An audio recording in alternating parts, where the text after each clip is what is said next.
We are halfway through from season 3, and with that comes hundreds of different theories made by hundreds of different people every single day of every single hour, trying to predict how season 3 is going to end. So today I picked my 6 favorite theories, and I'm going to talk about them, break them down, and give a little analysis and breakdown of how, these theories have been made and if I think they're going to become true. Before we get into it, guys, be sure to drop a like and subscribe. Let's go for 100 likes on this video. Check out all my socials and my website down below, and also join my Discord where we have over 1,000 members.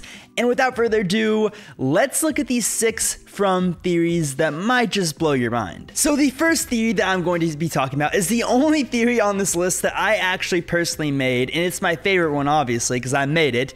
But it's about Ellis and Fatima. Now, the theory is that Ellis is eventually going to have to kill Fatima. Yes, I said kill Fatima. And the way I came up with this was that I thought about Ellis's and Boyd's dynamic in their relationship throughout the show.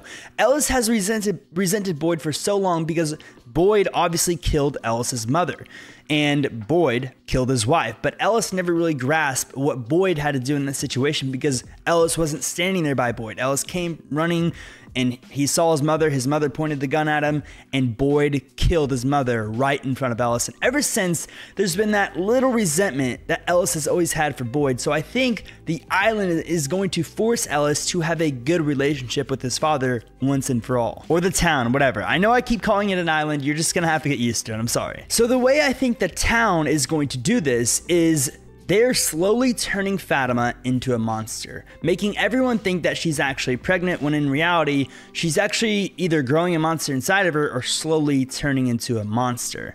And by doing this, she's going to try and kill one of the residents in Frumville. And I think the person that she's going to try and kill, or at least this is how I think it should happen, is going to be none other than Ellis's father, Boyd. And Ellis is going to be in a situation where Fatima turns into a monster. She's already eating blood, spoiled potatoes, all this stuff, the things that monsters probably, monsters like blood. So Ellis is going to see Fatima try to kill Boyd, and Ellis is going to have to do what Boyd did for Ellis, and Ellis is going to have to kill his wife for Boyd. And that's going to force Ellis to understand what Boyd had to do, the magnitude of that situation. He's going to have to understand the situation that Boyd was in, and he made a decision to save his son's life. And now Ellis is going to have to make a decision to save his father's life.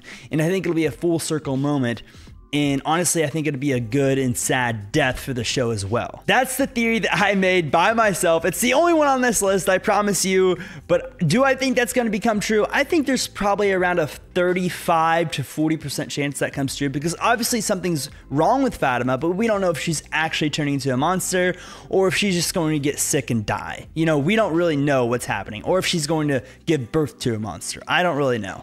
Either way, that's the first theory that is on my list. Now let's get into the other 5 theories that I did not make, and they all came from Reddit. The bottle tree has been a mystery ever since the show started, and there is numbers in these bottles on the bottle tree. And a lot of people are theorizing what these numbers could be. And one potential theory is the numbers in the bottles are actually coordinates in Frumville, like all around Frumville. We don't really know how big Frumville is, but people are theorizing that the numbers in the bottles are coordinates to take you to certain places in Frumville. And this is what Victor's mother set up. And that's why Victor knows so much and knows, where to go in the trees and all that stuff. But the reason that Dale died with these coordinates is because Jade and Tabitha took the number out of the bottle and messed with the coordinates. And that's why Dale ended up in a brick wall in the swimming pool. That's the theory of their coordinates. So therefore, when Jade took out one of the coordinates, then Dale didn't go in the right place and he died. So that was theory number 2. Now let's get into theory number 3, which is also a theory about the numbers in the bottles, but this one is a far more depressing theory revolving around the bottles, which I hope is not true, but you guys gotta hear this one out, because when I saw it, man, oh man, oh man. Not only did my heart drop, but my curiosity rose, because I was like, wow, that makes a lot of sense. So right now on Reddit, there's a theory going around that these numbers are actually patient room numbers. Now hear me out. Tabitha went through the tree, then she went to the lighthouse, and then when she went to the lighthouse, she got pushed off by the boy in white, and she woke up in a hospital in a room. So the theory that's floating around right now about these numbers is that every single number in those bottles on that tree are the patient room numbers of every single resident that's in Frumville, and they're all already dead. And this would obviously tie in with the purgatory theory, where they went to Frumville and they had to survive in order to go to heaven or where the afterlife or wherever. And that would like tie in with the patient room numbers and everything. But I do not want this to be true. I want to make it very clear. And I don't think it's true. I really don't. I don't think they're going to go that route. But I think it is something that we should talk about just in case we can all be mentally prepared in the back of our minds.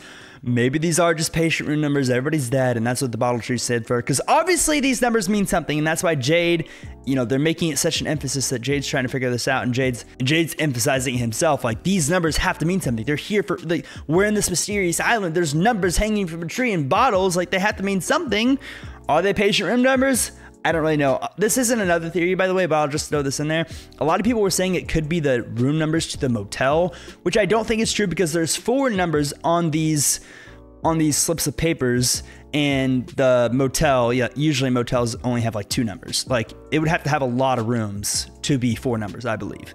Let me know if I'm wrong on that, but I don't think it could be motel room numbers. People also mentioned psych wards and just any other like institution, I guess, where there could be like some manifestation in their minds that they're in Frumville. I don't really know, but either way, those theories all revolving around like room numbers are just very depressing, and I want to stay away from them, but that's theory number 3. Moving on to theory number 4. Kenny in season 3, episode 5, he came back from the woods with Christy and Jade, and the first thing he told Boyd, or one of the first things he told Boyd, which is very interesting because Kenny hasn't had a lot of scenes in the last 2 episodes, but he told Boyd, there's something out there. There is something different. And they heard that loud thumping noise when they were in that shed by all the plants and the creepy statues that Jade messed with, and they heard a loud thumping noise, and they're convinced that it wasn't just a monster. And there's a theory going around that it's the same gigantic spiderweb that had all those spiderwebs and tossed Boyd and Sarah around in the tent back in season 1, I believe, or maybe it was season 2, whenever it was. There's a theory that loud thumping noise is actually the massive spider, and that's a whole nother predator that they're gonna have to deal with later on in season 3. I'm honestly terrified for that to be the case, but for some reason I do think that is 100% possible. I really do think it could be that spider. Maybe it's just like a gigantic Bigfoot who's in charge of all the monsters, or maybe it's just a big monster. So we'll see, but yeah, that theory honestly kind of freaks me out, but that's theory number 4. Moving on to theory number 5. Now this theory is terrifying, but in a different way. It starts off with the monsters will reveal that they can attack during the day. Now this theory's been going on for a while. People have been theorizing that the monsters just don't come out during the day because they don't feel the need to.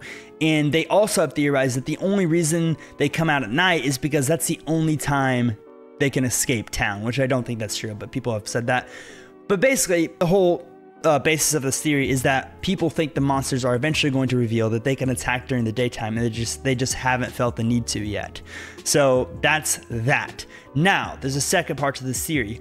If the monsters reveal that they can attack during the daytime, then the Frumville residents are going to be in trouble because they won't just be able, I guess they'll be in trouble if the monsters consistently come out in the daytime and try to attack them, because they won't just be able to go out and gather food, gather resources, feed the animals, this, that, and the other. They'll have to be stuck in their homes and have to survive on what they have.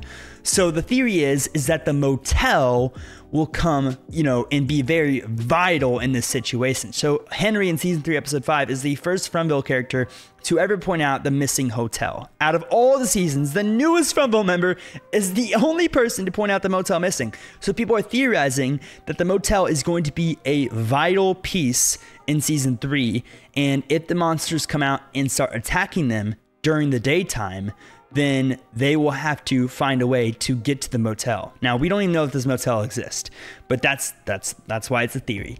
Maybe in the From tree, there's a way to get to the motel. And maybe there's one person on this island, or this town right now, sorry, keeps calling it an island. There's one person in this town right now who has been through those trees more than anyone else, and that is Victor. If the motel exists, we would have to assume that Victor either knows how to get there or has already been there. and maybe the motel would be a safer place for everyone to go that has more resources and everything, because every time they get into one of these situations where they run out of water or food or whatever, they always find a solution.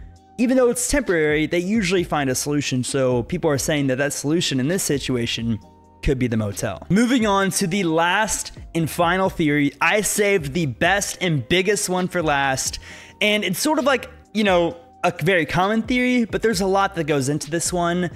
It's the massive simulation and test/trials to see how humans react. Now, this theory comes from Insufficient Yogurt on Reddit, and I'm gonna have to look at my phone to explain a lot of it, but just bear with me because this one is so interesting. So basically, the basis of the theory is they explain everyone's fears, okay? They explain every single character's main fears. So I'll give you a few examples. Randall got attacked by bugs because Randall is afraid of bugs. That's one of the fears. Tabitha lost a child because her child fell, and that's why she fell out of the lighthouse. Jim is terrified of losing his family, and that's why he went on this trip to try and save them. Fatima's big fear was always not being able to have a kid, and so obviously she's facing a fear that she's having a kid, and now she's facing the fear that something's gonna go wrong with the kid. Boyd is afraid that he's an unfit leader, and that's why he's having trouble being a leader. So basically what I just described and what this theory is explaining is that the town is taking all the characters' fears that are in Frumville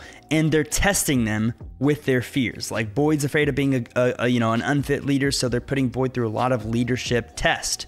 And Tabitha is afraid of losing another child, and her child died because Thomas fell, so she fell out of the lighthouse. You know what I'm saying? Like, the town is showing these people fears and putting them through these insane tests and trials. So the conclusion is that this is a massive simulation, and that these characters and all these people at some point down the line did a survey and said all their fears, said what they're afraid of, and then they got put into this massive simulation into this mysterious town called Frumville, and this whole entire time they're facing their fears and they're being tested by what they're afraid of in this town to see how far humans can actually go. And I don't know how far the theory goes as far as like who's controlling it and everything, but obviously it would have to be the big bad evil. And some people have theorized that it's Jade's technology company in New York. But either way, I love this simulation theory. I'm sorry, I know a lot of people don't like it, but I love it for some reason, and I find it so fascinating. But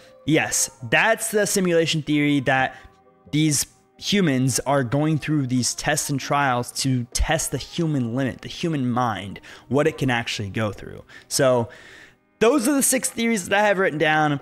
I could have written down 100 more theories, people. There's so many theories out there, but I had to make this video because I'm so obsessed with this show right now. I can't get enough of it. Honestly, this is the most emotional connection I've had with the show since Stranger Things season 4. So I'm obsessed with it right now. I cannot get enough. I cannot wait until season 3, episode 6. And whenever that comes out, I will be having a breakdown episode. I'll be having a breakdown episode on Monday or later on Sunday, explaining that episode and going over it, giving a breakdown, making my theories, doing a review, all that good stuff. And I also post my reactions on RelayAlt, at RelayAlt on TikTok.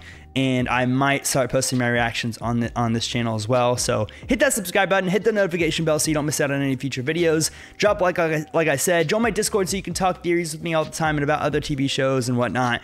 I appreciate you guys watching this video, and most importantly, have a great rest of your day. Peace out.